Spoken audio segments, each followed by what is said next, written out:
That's gonna hurt.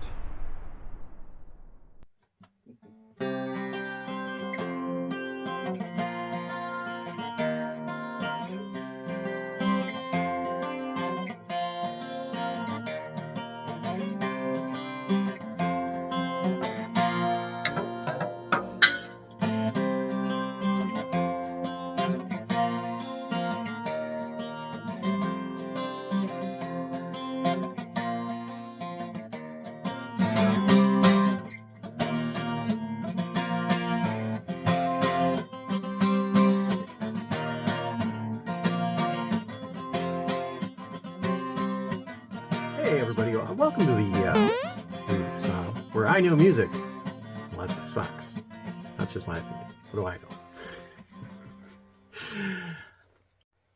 Hey, if you could do me a favor, like or subscribe, watch the video to the end. I'm begging you. I'm just begging you. What I'm doing here at this channel, if you're new, I like a lot of different kinds of music. I consider myself a music snob. And if you like the shirt, I can hook you up. I like stuff from the 70s, like stuff from the 80s, some stuff from the 90s, pretty much anything after the 90s. It's a fluke. I like country. I like rock. I like some dance music. Some rock. What I want to do with the channel here is I do little profiles about musicians who maybe were overlooked or maybe they've been given a bad rap. Which is what I'm going to be doing today for sure. Or people I've just recently discovered or rediscovered that I didn't pay any attention to when they were in their heyday. So I will sometimes look at an entire album that from Blair's record collection. Record collection that I think more people need to listen to and is underappreciated. Sometimes I try to do terrible guitar lessons, picking some easy licks. So if you're new to the channel, thanks for coming by. And if you're a fan of good rock and roll music, well, any kind of music, at some point I could pull some country stuff out. I don't know. It could happen. If you're a fan of really good music and you want to discover new music and you're just sick of the crap that's on the radio today, please stick around. Watch to the end. You never know where the good part might actually be. So if you could tell from the opening, usually I play, well, if you want to call it playing, a version of a song by the group or the artist that I'm doing. And well, you know this song. Everybody knows this song. It was overplayed 20 years ago, and it got to the point where a lot of people probably got sick of it. And of course, I'm sure you have to have heard Rockstar at some point. The video had everybody and their dog in it. That sounds like Billy Gibbons singing. Of course you know that. But if you're not a huge Nickelback fan, you probably haven't heard this.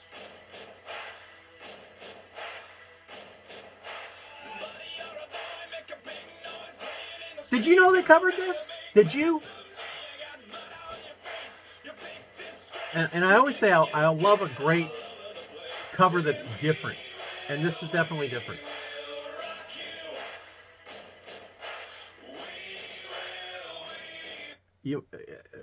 I love Queen.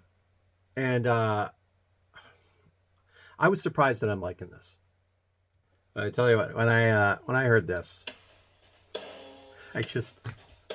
I couldn't believe they did this. These guys got balls, man.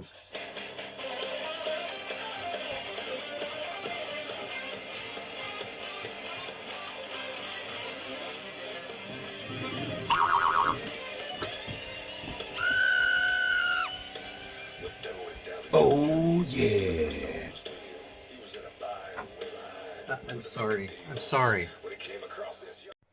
I'm sorry. I just felt like dancing. And I had to reset everything because I knocked over my chair. Like a dumbass. Because that's what I am. I'll tell you, I was never a fan of Nickelback. Never. And I don't know why. And I'll give you some reasons. I'm from Alberta. They're from Alberta. I now live in Vancouver. Some of them live in Vancouver. Um, I was a musician. Hard to tell from the opening. Uh, they're musicians. There's something about like loving something local that became huge, and I've been to their town, Hannah, many times. We have mutual friends, and you know who you are if you're watching this. You'd think for those reasons I would be a fan, and I think I never paid any attention. I thought, hey, that's cool. Um, some local boys selling 50 million albums around the world. Good for them. But I never, I knew Chad. I knew, this is weird. I like Chad Kroger's, well, it wasn't really solo stuff, but I like that duet with Josie Scott. And I love the stuff he did with Santana. And I heard a couple things that I was okay with. But I think I fell into that camp of jackasses who decided to judge them on, I heard a song that it sounded like another one of their songs, or I heard a song that the way they wrote it, say either the grammar or the perspective, the way it was written, it changed just to make it rhyme. And then there were a number of bands that kind of sounded the same, which again, at this point, I can't defend my thoughts at the time. But there was a thing people would say every time they heard this on the radio. Was, oh, look, it's Theory of a Stained Nickel Fault. Theory of a Stained Nickel Fault. You can figure out who those bands were. Yeah, maybe they sounded the same, but maybe maybe they were trying to sound like Nickelback. I don't know. Maybe that was the thing. At one point, I thought Pearl Jam, Nirvana, and Soundgarden, I thought they were all the same. So who's the jackass? People like me. You have to listen. You have to discern. You have to understand. Pay attention to it. And I just did not do that for a long time. Now, I knew that there was a lot of hate. Like in my mind, I wasn't part of the problem. Technically I was. I just didn't know it. I just kind of whatever. Nickelback, yeah, good for them. But people hated these guys, and I really thought about it. Like, well, what do they give a fuck? They're 50 million albums. But I didn't realize the severity of the hate until I watched the documentary Hate to Love Nickelback, which is on Netflix right now. And I highly recommend that you watch it because it opened my eyes, and then I started going through the catalog. And God, I'm ticked that I didn't listen to them more the last 20 years because what a bunch of great albums.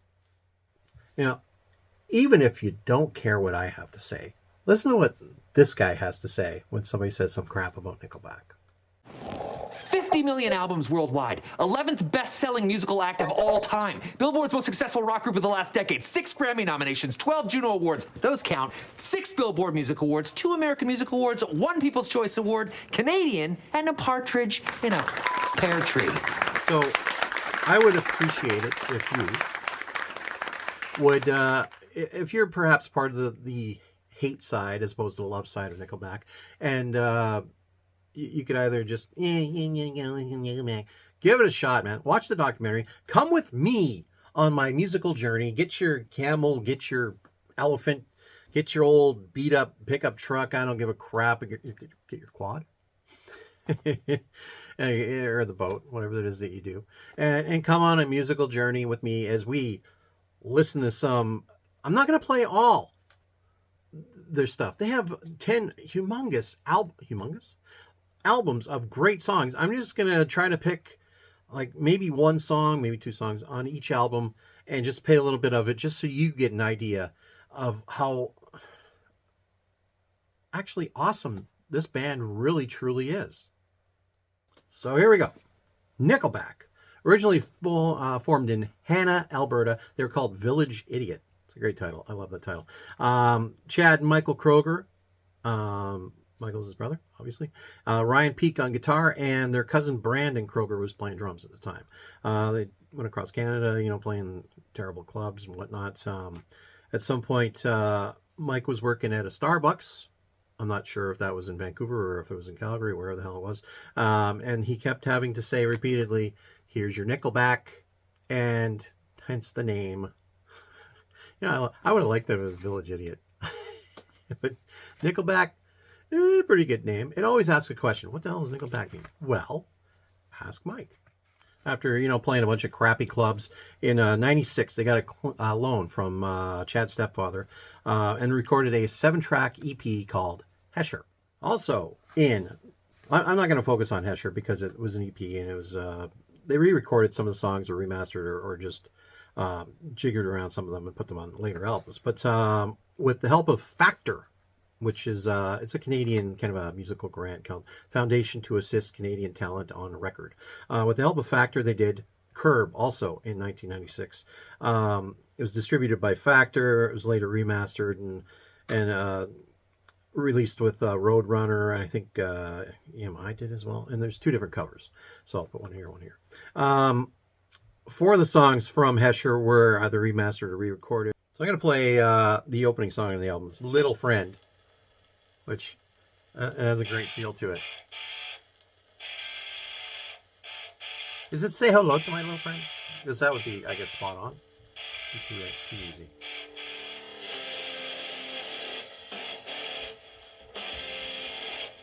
It's just got a great feel. And I never even knew this album existed until a couple days ago. Tell me that doesn't sound like Soundgarden or maybe some earlier Pearl Jam.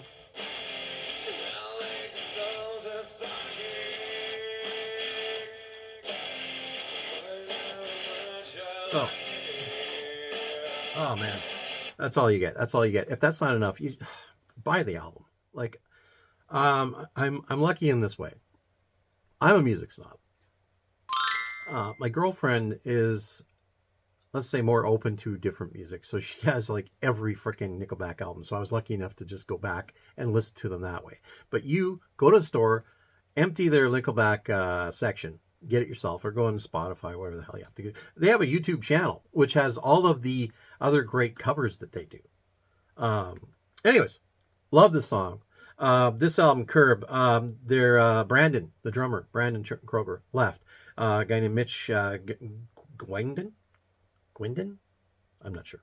He came over, he did some drums. And later on, 98, Ryan Vicadol took over drums. So they went through a couple drummers before they settled on their final drummer as well. 1998, The State, which also ended up having 2 different covers because they financed themselves. Well, they financed it themselves. They got $30,000. I think they got loans from family members as well. Self-released it. It was later reissued by EMI, and then Roadrunner, of course, released it after they got huge as well. I'm going to play Worthy to Say. Just because it's got this cool, I don't know what you call that. It's that the drum thing, that weird guitar, that like a sitar-y, soundy thing going on.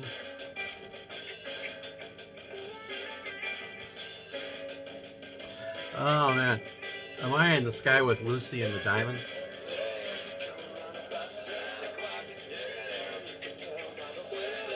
If I was smoking a pot, I think I would be doing it with this song. Huh?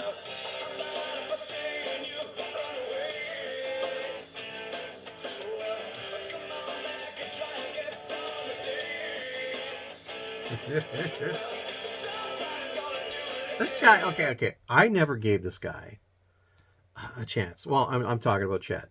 The guy has an incredible voice. Maybe I was just not a fan of the hair in 2001. I don't know what my problem was. But the guy really, he still has some serious fucking pipes going on. You know what I mean? Anyways, they were signed with Roadrunner in 2001. Silver Side Up, the big break, if you will. The single was huge. Had 3 huge singles. How You Remind Me, Never Again, Too Bad. This thing sold 6 million copies just in the U.S. I don't even know worldwide. I'm going to play the last song in the album. They toured with Three Doors Down at that point, which is going to come into play later. But they're just getting huge out of the box. Nobody knew. Nobody saw this coming. They didn't think it was going to be even close to this. And it was. And I'm going to play the last song, Good Times Gone. I'm not going to play all the big hits. I'm going to play this one only because it has this great slide solo by Ian Thornley of Big Wreck, who you should know. That guy, great guitar player. You hear that? Haunting.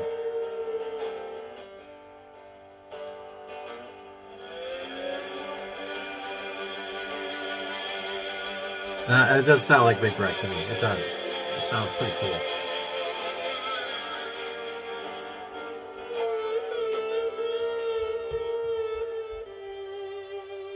Wow. And then Chad comes in. Oh, still a guitar. What a great build.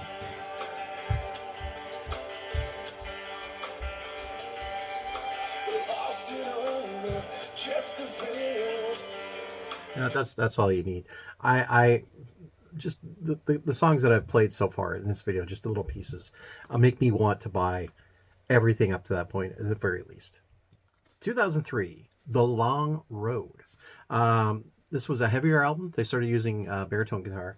Can we see it? Can we see the baritone up there? Right there?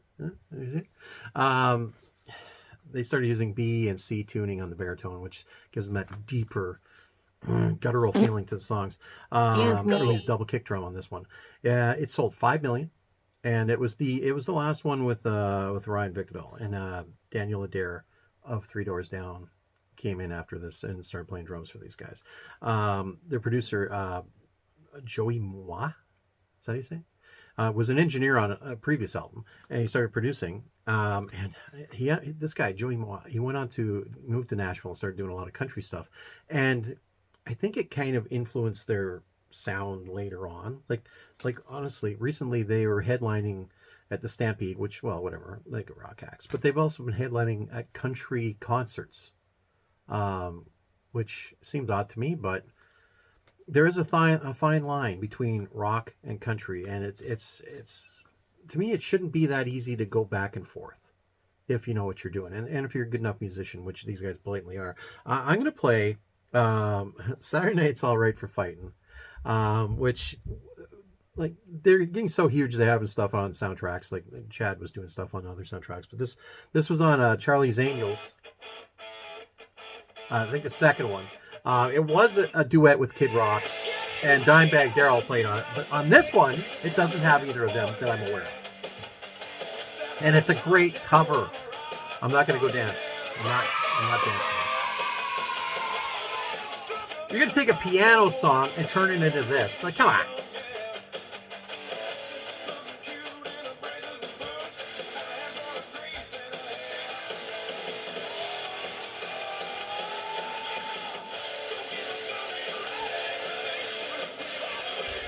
It's great to see this on an awards show with Elton John playing piano in the back.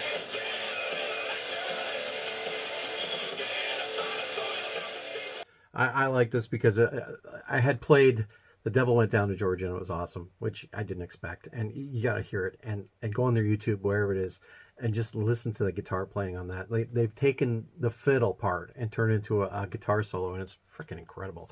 Their cover of Queen was so good. This is so surprisingly good to me. Long Road was still a reasonably big album. Like I said, it sold 5 million copies. It had 4 huge singles off of this album. These guys have tons of big singles, which I don't need to play for it because they're big. I want you to hear the other stuff. So if you're not a big fan, maybe you'll go, you know what? Maybe there's so much better than what I knew. 2005, All the Right Reasons. This is the first album that they did with Daniel Adair of Three Doors Down. Well, he was with Three Doors Down. Now he's been with these guys for 20 years. So let's say Daniel Adair of Nickelback.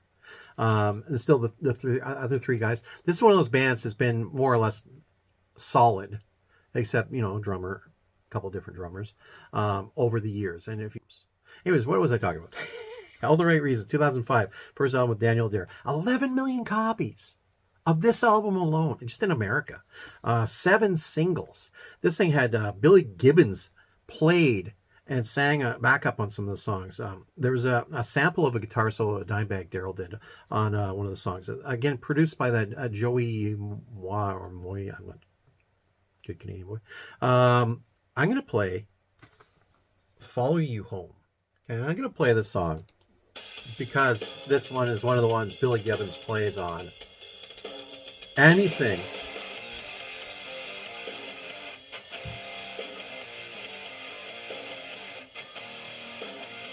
Now, it's just got a great feel about it already.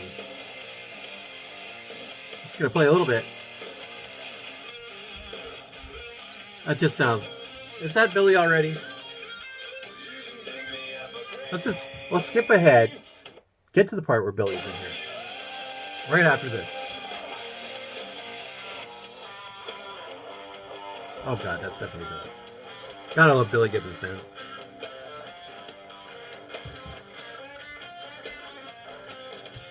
Ah, the fuzz box.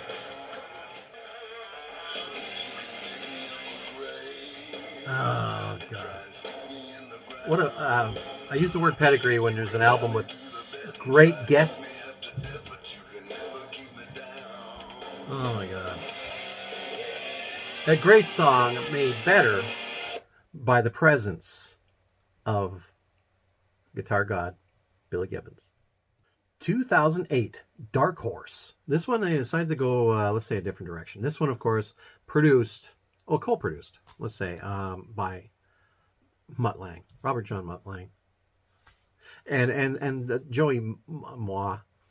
You think I would have learned his name by now? This thing sold, let's say it was less successful. It only sold 5 million copies. Had 8 singles. I'm going to play you this one. I don't know if I mentioned that last album, Travis Tritt covered one of their songs. So to me, that they're kind of going in a kind of a countryer direction. And this is different from what I've heard up to this point. Never Gonna Be Alone.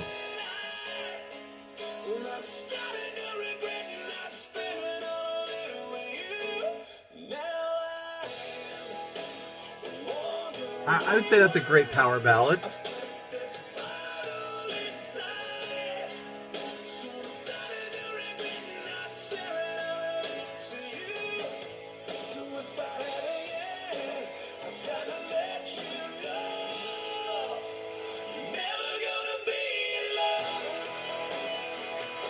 Now, if you want to sit there and say, "Oh, it sounds like whatever," it's a great arena rock song. Bon Jovi, half of the crap sounds exactly the same to me, and I like Bon Jovi. Def Leppard, if you like play a couple different songs in a row, it's the same. It's the same lick. At some point, I'll do an easy licks about Def Leppard. Easy licks. I'm gonna play you one more song off this album this afternoon. Again, this to me, sitting around a campfire. How is this not a country song? It's a, again, a fine line. It's a country song. You can just you can hear somebody, one of the interchangeable, like whatever, Luke Bryan or Luke Combs or Jerry Todd, or I don't know what their names are, doing an inferior cover of this because it's pretty much a country song. It's just somebody else do it.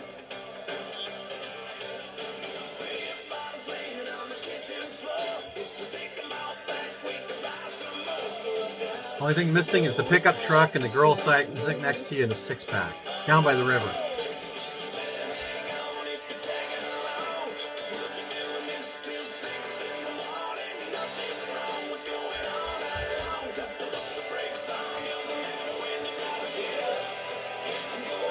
You know what? I don't care. I think this is a great song. It's a great album. I wish I could play every song on it, but I can't. Now, I hope for those of you who maybe decided just, what the hell, let's watch this, see what it is. I hope that you're hearing something different and making you change your opinion on these guys, because I definitely have changed my opinion. So we're at, where are we now? Here and Now, 2011. So this is only 13 years ago. This was let's say, a less successful album, but I don't even know how it works anymore. They sold 2 million copies of this, but with all your streaming, your YouTubes and your Spotify's and whatever the crap that is, and do you even sell albums anymore? I don't know. Anyways, Here and Now. I'm going to play Bottoms Up. It's got a great beat. It's just a great song. And again, anything else you can hear on the radio. This,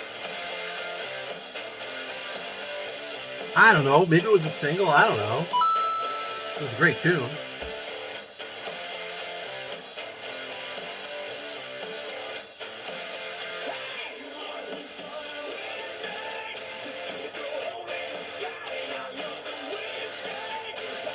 Again, this could be a country song. You just take the baritone guitar out, or, well, take the fuzz box off. Oh, yeah. If I was still a musician, I would want to cover that. I'm actually going to play a second song of this album called Trying Not to Love You. Because, again, this, to me, it shows the variety of different styles they can kind of go in and out of. From deep, dark, ugly metal to, say, country stuff to, I don't know what the hell this is, but it's great.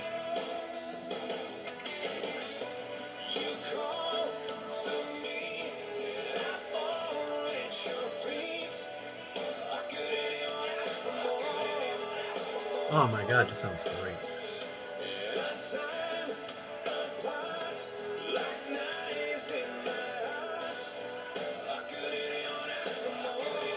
I don't know, Chad. You tell me.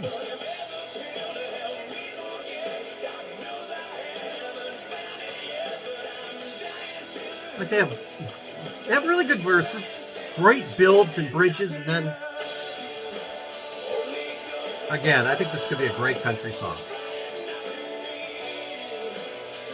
Oh my god, it has a great feel. You could bring in a freaking choir on this song. Now, and again, being a supposedly less successful album, it still had 5 singles. That, well, how do I know? I guess Bottoms Up was a single. When We Stand Together, This Means War, Lullaby, Trying Not to Love. Oh, I guess those were both singles. I should have done my research. But they're great songs, aren't they? 2013, the Best of Nickelback, Volume 1. 19 big hits, no new songs. 2014, No Fixed Address. It's a good title. Who knows where they were living at the time? I don't know. No Fixed Address. This is their first one with Republic Records, which I think was actually their last one. And I'm going to play 2 songs. She Keeps Me Up, which is probably a double entendre, but it has this great feel to it. Like bluesy R&B thing going on. Oh, it wouldn't surprise me if Stevie Wonder was playing in the background of this thing.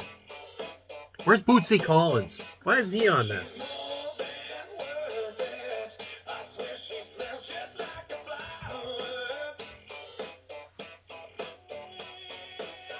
Who's playing this? And again, it just shows that far greater range than I thought to do something like this.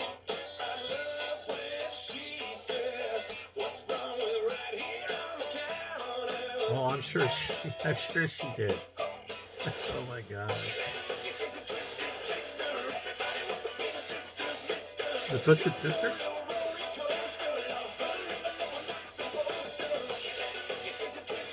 So, I guess they could do a rap album if they wanted. I know that at some point they had Flo Rida. Is it Flo Rida or Florida? Singing on one of the songs. She Keeps Me Up. I'm going to play one other song off this album. I know I was only doing singles before, but again, this could be a Backstreet Boys song.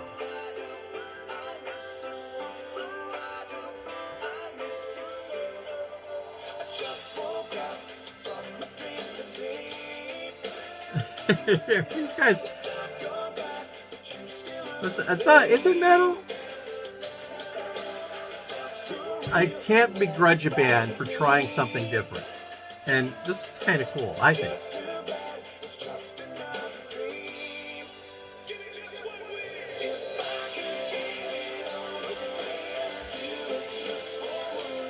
You see 5 guys doing it all. I'm not dancing again.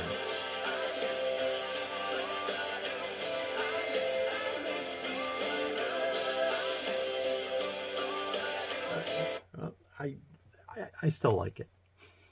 2017, Feed the Machine. I wonder if it's like a concept thing. This was their first one with BMG.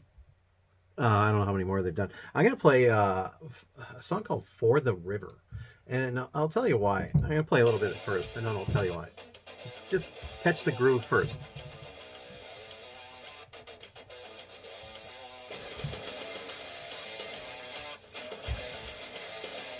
Oh, that sounds like something Extreme could do.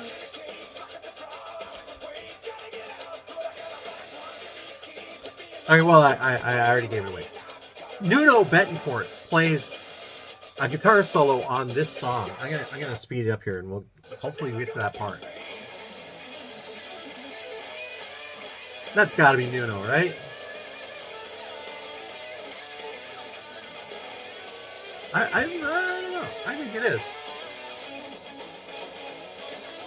I have to say, Ryan can play freaking guitar. He can shred like a son of a bitch, but Nuno is his own thing.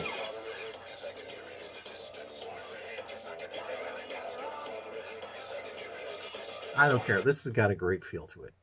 So if you watch that documentary, which you should, remember, Hate to Love Nickelback, or is it Love to Hate Nickelback? I don't know. It's one of those. It's on Netflix. Look it up, Nickelback. I didn't realize, like, I knew people complain and whine, like Nickelback playing at my Super Bowl or something. I don't know. Who cares? The hate kind of reached an ugly peak at some point, and then when COVID hit, they had some problems, like some health issues amongst certain members of the band, which it's not for me to get into. But they kind of had a little resurgence when bands could play again, and people were like, I miss Nickelback. And they released Get Rollin' 2022 at the top of the COVID nonsense, I guess. I'm going to play 2 songs off this one. First one's Skinny Little Missy.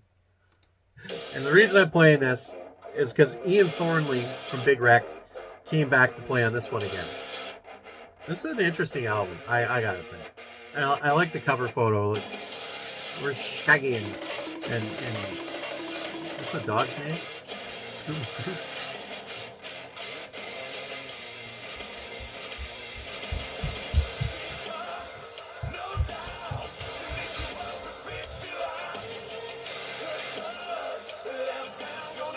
Skinny Little Missy.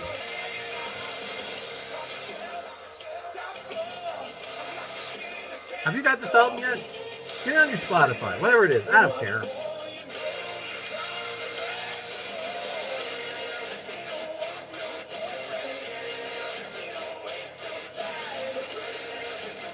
Now, I know it's rock. It's dirty rock. It's still fun. I'm going to play Standing in the Dark, which is, I think, the 11th song, 10th song. It's close to the end of the album. And the reason I'm playing this is it was co-written by Arnold Lanni, who I have nothing but respect for. This guy, Arnold Lanni, wrote When I'm With You by Sheriff, one of the biggest songs of all time. Great singer, great songwriter, had a band called Frozen Ghost as well. I just love that guy. Most of the songs that Chad does, he writes with participation from band members.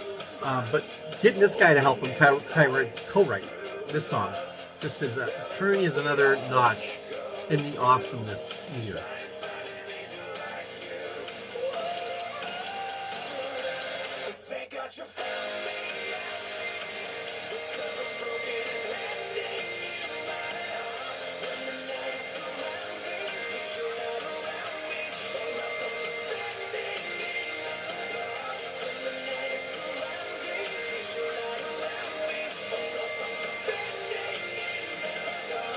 Wow.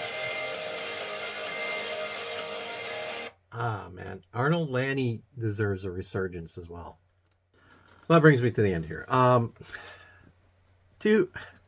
these guys been, unfairly kicked in the nuts? Yes, I think so. Was I part of the problem? Probably. Do I like to ask and then answer my own questions? Yes, I do. Do some of their songs use grammar in weird ways? Yes, they do. But how about these lyrics? For there ain't no one for to give you no pain. Was that stupid? Come on, who cares? Do some of their songs sound similar? Yeah, sure, they do. But I could play you 10 country songs right now. Not the not country.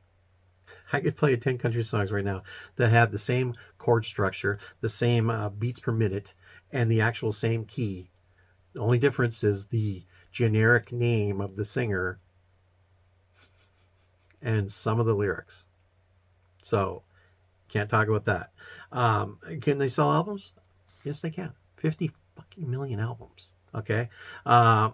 Can they write hits? Oh God, I can't even tell you. Like I lost track. There's got to be like more than the 19 that are on the greatest hits. There's got to be like 20 or 30 songs every night of the week. If they just want to do the hit songs, that's 2.5 hour freaking show. You could be doing Springsteen length shows. So if I was wearing a hat, it's off to you guys, Nickelback. So does Nickelback need me to defend them? I don't think they do. No. You gotta watch that documentary. I'll tell you what. In the documentary, Chad Kroeger said something brilliant, and I hope it's a quote that lives on for hundreds of years. You can have people complain about Nickelback. They sound the same. I don't like Nickelback. They play them too much on the radio, whatever. And he said, you know what? It came me a long time to come to the realization that people do like him. And he said, I sing Nickelback songs for people who like Nickelback songs. And that to me, end of discussion, close the door. Genius. These guys are just way underrated band. I'm sorry that I got into it too late. I'm totally a convert now. Like, get their albums. There's 10 great albums. There's the greatest hits album. A couple of the amount of great covers that I've seen on YouTube, just researching this, whatever you want to call it. These guys can do whatever the hell they want. And say, do other bands sound like them? Yeah, and they want to sound like them. Why wouldn't you?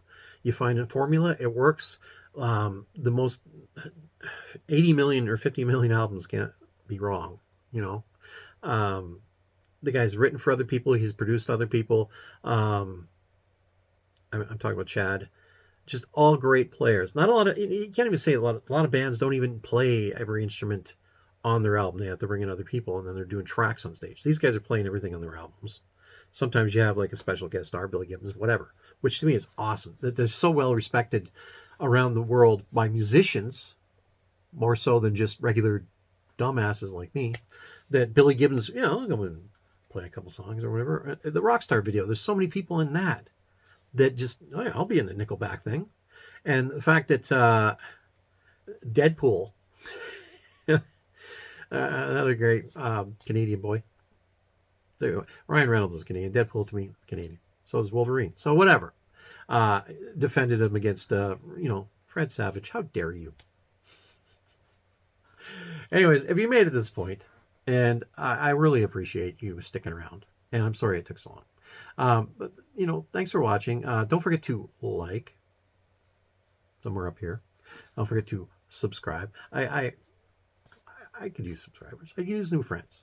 And I would really like to open up a dialogue more with people who are watching these. So leave a comment. I keep saying don't be a dick, but don't be a dick. But let's talk about this. What do you think about Nickelback? Do you still not like them? And I hope that you, if you're watching this, that you do, because I do. And of course, don't forget to share. We just, the world is a better place because of sharing.